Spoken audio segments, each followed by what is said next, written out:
on. Yes. This is why the German minister made a statement concerning Mr. Bush and acting in a way like Hitler acted. It's not by accident. But Israel has a PhD in deception because it's Dajjal at the back of this, the mastermind. And Israel would not want to wage a big war and appear to the world naked, clearly as an aggressor. No, that's not deception. Israel has to wage her big war and make it appear as though she was only defending herself. The only Muslim I know of who has had the capacity to be able to penetrate the deception that has been going on all these years, the only one I know of, was a man who never went to Al-Azhar University. Now, he wasn't the Sheikh. His name was Malcolm X. He's the only man I know of who had that eyes wish to see and would clearly recognize the strategy and the deception. Read Malcolm X. How is Israel going to launch this big war and yet get away from being perceived by the whole of humanity as the aggressor, blatant aggression? You have to come with a good strategy. The strategy is this. Ariel Sharon goes into Masjid al-Aqsa with 1,000 Israeli military with him, with their shoes on,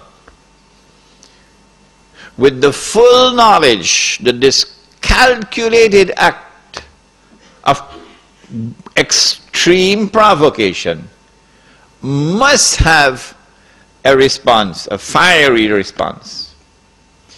And as the flames of the new intifada emerge, you must keep it burning by committing upon the Palestinian people more and more atrocities that drive them into a greater and greater rage.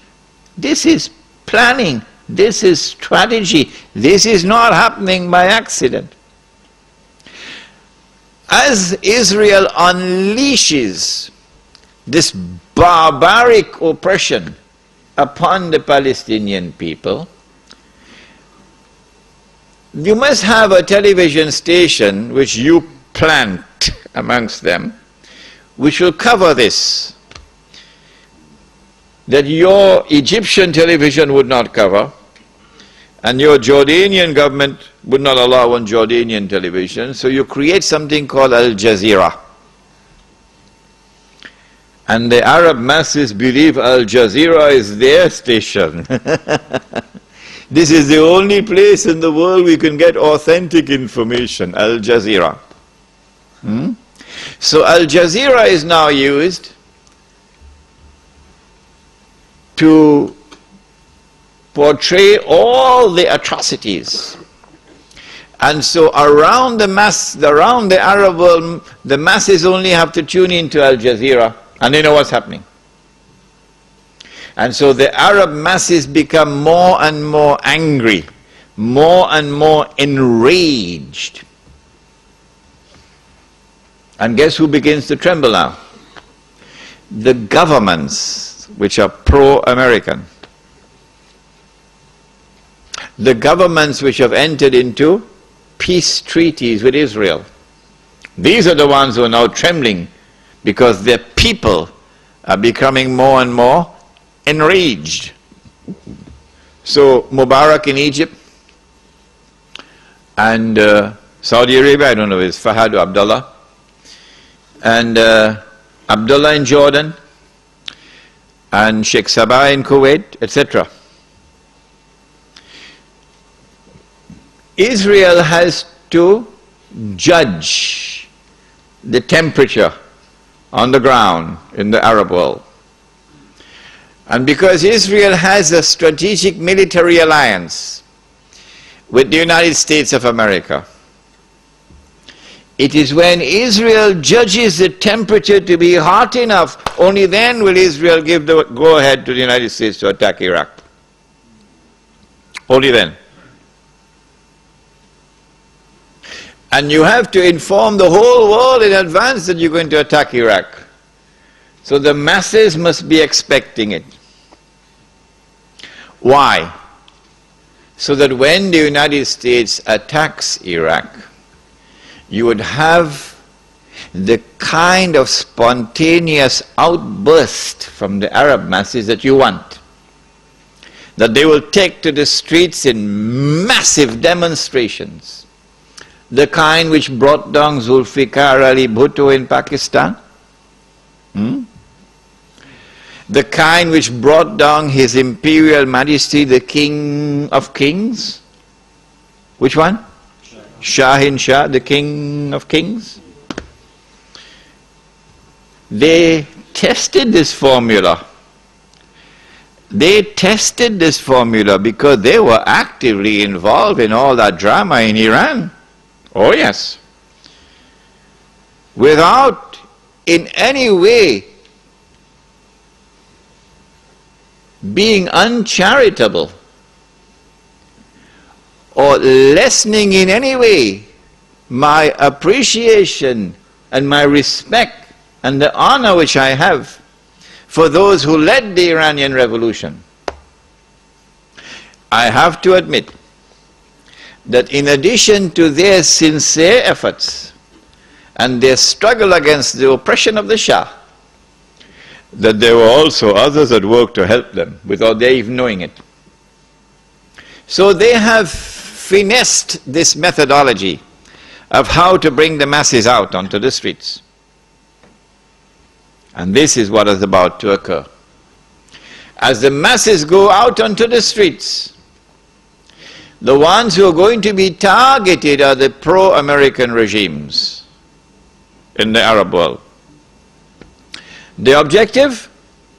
To get one or more of these regimes to fall through massive demonstrations, anti-American and anti-Israeli demonstrations. Which one is likely to fall first? Let me stop. Come on. Huh? Jordan is correct. Jordan is correct.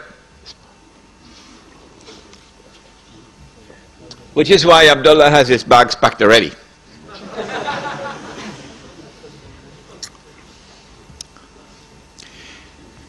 The reason why Jordan is the first to fall, likely to fall, is because more than half of the population of Jordan is Palestinian. And because Jordan shares a border with Israel. If the Jordanian government falls in consequence of the attack on Iraq, and the Jordanian government, or shall I call it the Anglo-Jordanian government, is now replaced by an anti-American, anti-Israeli, and best of all, a government declaring itself to be Islamic. If that happens, and the Jews are going to be praying for that to happen, then you will see television really coming of age for the second time. The first time was September 11th. Television will now get to work around the world, CNN leading the pack, and the media around the world will now be used to portray an impending scenario in which, like the domino effect, governments around the world of Islam, they will claim, are now going to fall. And the world of Islam is rising up now. And one-eyed Muslims, of course, are going to believe it. The world of Islam is now going to rise up, and all these governments are going to be swept away. And authentic governments representing the